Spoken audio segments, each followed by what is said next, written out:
Please, তোমরা তো জানো না কখন তোমরা মরবা। শোনো, তুমি অপরাধ করিও যদি তোমার মনে হয় আল্লাহ তোমাকে দেখে না, তখন করিও। তুমি অপরাধ করিও যদি তোমার মনে হয় আল্লাহ তোমাকে জিজ্ঞেস করবে না, তুমি নিশ্চিত বেঁচে যাবা। তুমি অপরাধ করিও যদি তোমার মনে হয় যে আল্লাহ তোমার জন্য জাহান্নাম নির্ধারণ করবে, আর তুমি আল্লাহকে বলবা আল্লাহ আপনি বললেই হবে না, আমি জাহান্নামে যাব। যদি এই ক্ষমতার অধিকারী হও তাহলে তুমি অপরাধ করিও। তোমাকে বলি, মহিলা, মা, বোন, চাচা, চাচি, নামাজ ছাড়া মানুষ মুসলমান থাকে না। ওয়াল্লাহি আমি বলছি না কোথায় বাঁধবেন, তর্ক পরে। আমি বলছি আপনি নামাজটা স্টার্ট করেন। আমি বলছি না যে তারা ওই 20 রাকাত পড়বেন না 8 রাকাত পড়বেন। আমি বলছি যে আপনি পড়েন, 2 রাকাত হইলেও পড়েন। আমি বলছি যে আপনি ঈশান নামাজ 15 রাকাত দরকার নেই, আপনি শুধু 4 পড়েন। আমি কি বলছি সুন্নত বাদ দিতে? আমি বলছি যে তুমি পড়ছো না, শোনো, ভয় পেও না, ঈশান নামাজ 15 রাকাত তোমার উপরে ফরজ নয়। আমি তোমাকে না করছি না 15 রাকাত পড়তে, আমি বলছি যে তুমি নামাজই পড়ো না, 4 পড়ো। এই 4 রাকাত ঈশা না পড়লে তুমি মুসলিম নও, 3 রাকাত মাগরিব না পড়লে তুমি মুসলিম নও, 4 রাকাত আসর না পড়লে তুমি মুসলিম নও। দেখো, আমাকে দোষ দিও না। বুখারী খোলো, সালাত অধ্যায়ে যাও, আযান অধ্যায়ে যাও। আল্লাহর নবী বলেছে তারা ওরা কাফির, ওরা মুশরিক, ওদের আর আমি মুহাম্মদুর রাসূলুল্লাহ সাল্লাল্লাহু আলাইহি ওয়াসাল্লামের উম্মতের মধ্যে পার্থক্য হচ্ছে নামাজ। ও সাহাবা, ও উম্মত, তুমি চিনবা মুহাম্মদের উম্মতকে সাল্লাল্লাহু। ও আমার উম্মত, তুমি কি আমার উম্মতকে চিনতে চাও? শোনো, তারা যারা আমার উম্মত না, আর এরা যারা আমার উম্মত। ওটা আমার উম্মত যেটা নামাজ পড়ে না, আমার উম্মত। তুমি আল্লাহর নবীর উম্মত ছাড়া কিভাবে মুসলমান হবা? তোমাকে আমি বলি, নামাজটা ছাড়ি প্লিজ। তুমি যে যে অপরাধে লিপ্ত আছো ছেড়ে দাও, চেষ্টা করো, কিন্তু নামাজটাকে তুমি এখন থেকে করবা। তোমার ফজর মিস হওয়া চাই না। তুমি যদি সারা জীবন নামাজ না পড়ো, আমার যায় আসে না। তুমি যদি সারা জীবন নামাজ পড়ো, আমার কিছু লাভ আছে। তুমি নামাজ পড়লে নেকি আমি আমার লাভে কথা বলছি। শোনো, তুমি নামাজ না পড়লেও আমার লাভ আছে। কি? ইন্নামাল আমালু বিন্নিয়া। আমি নেকির উদ্দেশ্যে কথা বলছি, আমার নেকি হয়ে যাবে। কে ঠেকাবে? তুমি তো আর আল্লাহকে ঠেকাইতে পারবা না। তুমি নিজেকে না নামাজ থেকে বিরত রাখতে পারবা, আল্লাহ যদি নেকি দেয় ঠেকাইতে পারবা? তাহলে আমরা সবাই মিলে বলি আল্লাহর দিকে তাকিয়ে শেভ করিয়েন না। দেখেন, এটা অনেক কিছু না, এমন না যে শেভ করলে আপনি একেবারে কাফের হয়ে গেছেন, মুশরিক হয়ে গেছেন, এমন না। লজ্জা থাকা উচিত। কিভাবে কাটতেছেন? কিভাবে? মহিলার ওঠে না, আপনার ওঠে, কেমনে কাটতেছেন? গলা কেটে দিবেন? কাটবেন না কেন? এটা হারাম। এটা কাটো তো হারাম। শুকর খাওয়া কি হারাম? এই যুবক, তুমি দাঁড়াও, সবাই লক্ষ্য করবেন না, ওকে কেউ ভিডিও করিও না, পরে লজ্জা পাবে ইন্টারনেট আসলে। তোমাকে এখন শুকরের মাংস দেবো, খাবা? কেন খাবা না? জোরে বলো। আপনি শুকরের মাংস খাবেন? আপনি কুকুরের মাংস খাবেন? কেন খাবেন না? কেন? কেমন হারাম? শুকর মাংস খাওয়া কি হারাম? এই এখানে তাহলে আর বলছি না, কেউ কি রাজি হবে তার বোনের সাথে জানা করতে? কেন? কেন? কেন? কেন? তো নামাজ না পড়া কি? শুকরের মাংস খাচ্ছ না হারাম দেখে নামাজ ছেড়ে দিচ্ছ, তো সেটা তো হারাম। তার মানে তোমার যদি স্বাদ লাগতো, আর তোমার বাপ মায় যদি শুকরের মাংস খাইতে, তুমিও খাইতা, হারাম আর বাস্তা। তোমার বাপ নামাজ পড়ে না যুবক, তাই তুমি নামাজ পড়ো না। তোমার বাপে ভাত খায়, তাই তুমি ভাত খাও। পাকিস্তানের রুটি খায়, তাই ওরা রুটি খায়। চাইনিজরা এভাবে লাঠি দিয়ে খায়, ওরা লাঠি দিয়ে খায়। শোনো, তুমি বলতে চাচ্ছ তুমি শুকর খাও না কারণ এটা হারাম, তুমি মিথ্যু। তুমি একটা চরম মিথ্যাবাদী, ধোঁকাবাজ। তুমি বলছো তুমি শুকর খাও না, এটা হারাম না? তো তাহলে তুমি নামাজ না পড়ো তো হারাম, তুমি কেমনে ছেড়ে দিচ্ছ?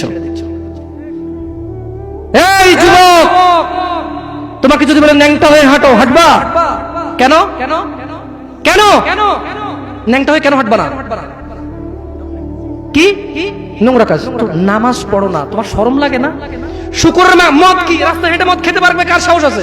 এখানে সাহসের অভাব নাই, বাপরে বাপ। এই কথা বলে আবার কারো সাহস জায়গায় দিতে চাই না, তবে অনেকেই চাইবে না। অনেকেই কেন? শরম। কেন? কারণ কেউ যদি রাস্তা দিয়ে হেঁটে হেঁটে মদ খায়, ওর সাথে কেউ মেয়ে বিয়ে দিবে? কেউ? আপনি রাজি হবেন রাস্তায় ভাবে মদের বটল নিয়ে হাতে হাতে মদ খায়, এর কাছে মেয়ে বিয়ে দিবেন? কেন? এটা নির্লজ্জ লোক, মদ হেঁটে হেঁটে খায় ওপেনে। এই ছেলেটাই কিন্তু ওপেনে নামাজ পড়ে না, আপনি মেয়ে বিয়ে দিচ্ছেন। আপনি নাকি ধার্মিক? হ্যাঁ, চিটিং মেশিন। ওয়াল্লাহি আমি আপনাকে বদনাম করতে আসিনি, কিন্তু আপনি মিথ্যুক, এটা বুঝে নেন। তো আচ্ছা, আপনাকে মিথ্যুক বলার পর আমার কতটুকু লাভ হলো? 2-4 লাখ টাকা যাবে ঢুকেছে, ঠিক না? আমেরিকা থেকে আসতেছে, না, আমি আপনাকে মিথ্যুক বলে লাভ না, আমি আপনাকে মিথ্যুক বলতে আসি নাই, তবে আমি আপনাকে বলি আল্লাহ ক্ষমাশীল, ক্ষমাকারী। ঠিক আছে, আপনি সত্য দাবিদার হবেন। একটা ছেলে প্রকাশ্যে মদ খেলে আপনি তার সাথে মেয়ে বিয়ে দেন না, একটা ছেলে প্রকাশ্যে নামাজ আদায় করে না। আল্লাহর কসম, এই পৃথিবীতে যত মদ আছে সবাই যদি একজনে খেয়ে ফেলে সে কাফের হবে না। কি হবে না? কিন্তু এক ওয়াক্ত নামাজ ছেড়ে দিলে কাফের। ঠিক, আপনার কাছে মদ খাওয়াটা, আমি কি মদ খাওয়াকে ছোট করে দেখতেছি তার মানে না?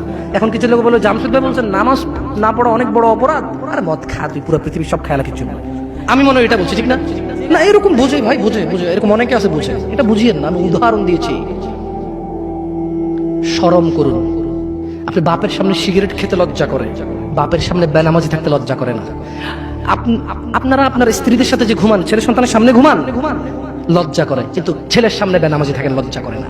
আপনি বুঝেন, এই পৃথিবীতে লা ইলাহা ইল্লাল্লাহ বলার পরে, লা ইলাহা ইল্লাল্লাহ বলার পরে, ওয়া আন্না মুহাম্মাদুর রাসূলুল্লাহ বলার পরে শিরক, আল্লাহর সাথে অংশীদারিত্ব হচ্ছে সবচেয়ে বড় অপরাধ। ঠিক আছে, এরপর কাজ হচ্ছে সালাহ, এরপর কাজ কি? নামাজ। এরপর কাজ কি? নামাজ। আপনি জানেন এই নামাজ না পড়লে মানুষ কাফের হয়ে যায়, অথচ মানুষ ন্যাংটা হয়ে হাঁটতে লজ্জা পায়, মানুষ প্রকাশ্যে মদ খেতে লজ্জা পায়, মানুষ প্রকাশ্যে দাঁড়িয়ে পেশাব করতে লজ্জা পায়, মানুষ প্রকাশ্যে প্রেমিকের সাথে কথা বলতে লজ্জা পায়, মানুষ বাপের সামনে সিগারেট খেতে লজ্জা পায়, মানুষ প্রকাশ্যে শুকর মাংস খাবে না, মানুষ প্রকাশ্যে সিগারেট খায় না, মানুষ প্রকাশ্যে গাঁজা খায় না, মানুষ প্রকাশ্যে নাচে না, মহিলারা প্রকাশ্যে গোসল করতে লজ্জা পায়, পুরুষরা প্রকাশ্যে পায়খানা করতে লজ্জা পায়, কিন্তু কেউ এত জঘন্যতম অপরাধ যা না করলে কাফের হয়ে যায়। প্রকাশ্যে সবাই আজান চলে, কেউ মসজিদে আসে না, কেউ লজ্জা পায় না। তাহলে দুনিয়া কি বলেন তো? তুচ্ছ খেলতামাশা। নামাজটাকে ঠিক করেন। যদি আল্লাহ আমাকে বাঁচায় রাখে আগামী বছর আনলে, আজকে পরিচয় দিয়ে গেলাম। কি দিয়ে গেলাম? আমার নাম জামশেদ মজুমদার, এটাই আমার চলে, কোনো আলেম মোল্লা মুন্সি তেমন কিছু না, কোন রকমের যা পারি তা বলি। যদি আপনাদের প্রয়োজন হয় ভবিষ্যতে ডাকবেন। আজকে আল্লাহ ভীতি নিয়ে কথা বলে গেছি, পরবর্তী সময় আসলে ইনশাআল্লাহ কোন আমাল করলে মানুষ জান্নাতে যাবেই যাবে এটা নিয়ে কথা বলবো ইনশাআল্লাহ। আসসালামু আলাইকুম ওয়া রাহমাতুল্লাহি ওয়া বারাকাতুহু। আমি তো হারাম রিলেশনশিপ, লা লা লা এগুলো বলা আছে অনেক। শুফ, হারাম রিলেশন না, যারা প্রেম প্রীতি করে এগুলো নিয়ে, না না না, তাহলে এটা মানে পরকিয়া। আমাকে দেখেছি কই প্রশ্ন কোথায়? না, প্রশ্নটা লিখতে বলেছিলাম তো লেখা হয়নি। পরকিয়া করতে। আচ্ছা, একটা প্রশ্ন করি আপনাদেরকে। প্রশ্নটা হচ্ছে, ঘুকে বিসমিল্লাহ বলে খেলে হারাম হালাল হবে? কি হাসতেছেন? ঘু বিসমিল্লাহ বলে খেলে হারাম হবে না হালাল হবে? হারাম হবে। কেউ যদি জিনা করতে যায়, যদি বলে যে বিসমিল্লাহ আল্লাহুম্মা জান্নিবনা শাইতান ওয়া জান্নিবিশ শাইতানা মা রাযাকতানা, জিনাটা হালাল হয়ে যাবে? হ্যাঁ? কেউ মক্কা শরীফে গিয়ে কাবার পাশে বসে যদি মদ খায়, হালাল হয়ে যাবে? তো আপনার সাথে পুরুষে কথা বলা গুনাহ, পুরুষ মহিলার সাথে কথা বলা গুনাহ, তো এটা কিভাবে হালাল করবেন? একটা ছেলে বলতেছে যে হুজুর আমরা প্রেম করি, বিয়ে করলে হালাল হয়ে যাবে না? আমি বললাম বলদ, বিয়ে করলে তোর প্রেমটা হালাল হবে না, ওটা তো গুনাহই। তুই কবুল বলার 1 সেকেন্ড আগ পর্যন্ত এগুলো সব গুনাহ ছিল। কবুল বলছস,